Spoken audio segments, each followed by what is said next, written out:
the ABC 10 News Pinpoint Weather Super 7-Day Forecast. All right, it is 6:46 Friday morning, and look at the sunrise. El Cajon and La Jolla just looking gorgeous right now, and it's going to be a gorgeous day. It's going to be a gorgeous weekend, and it is also going to be a gorgeous week. And I cannot wait for the temperatures that we're going to have next week, but at least for today, we are having cool and sunny temperatures. 65 degrees on the coast, 64 degrees on the inland. The mountains, they're dealing with some really cold temperatures at 42 degrees, and the deserts at 60 degrees. And good news, even as we've been dealing with a lot of the rain over the last few weeks, we are done with it. And the good news is we are out of drought conditions. It's the first time in 25 years that the state of California has not been in drought conditions. So that is really good news.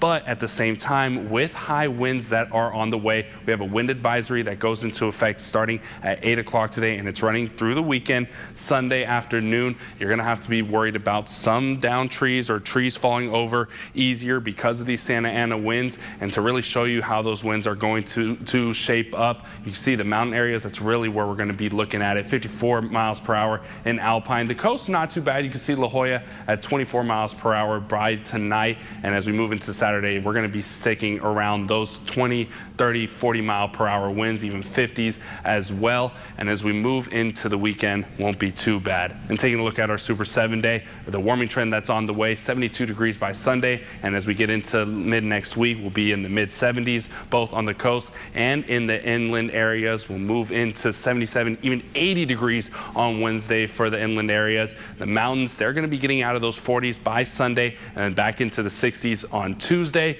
And for the deserts, they are moving into the 70s by Monday and the 80s also on Wednesday.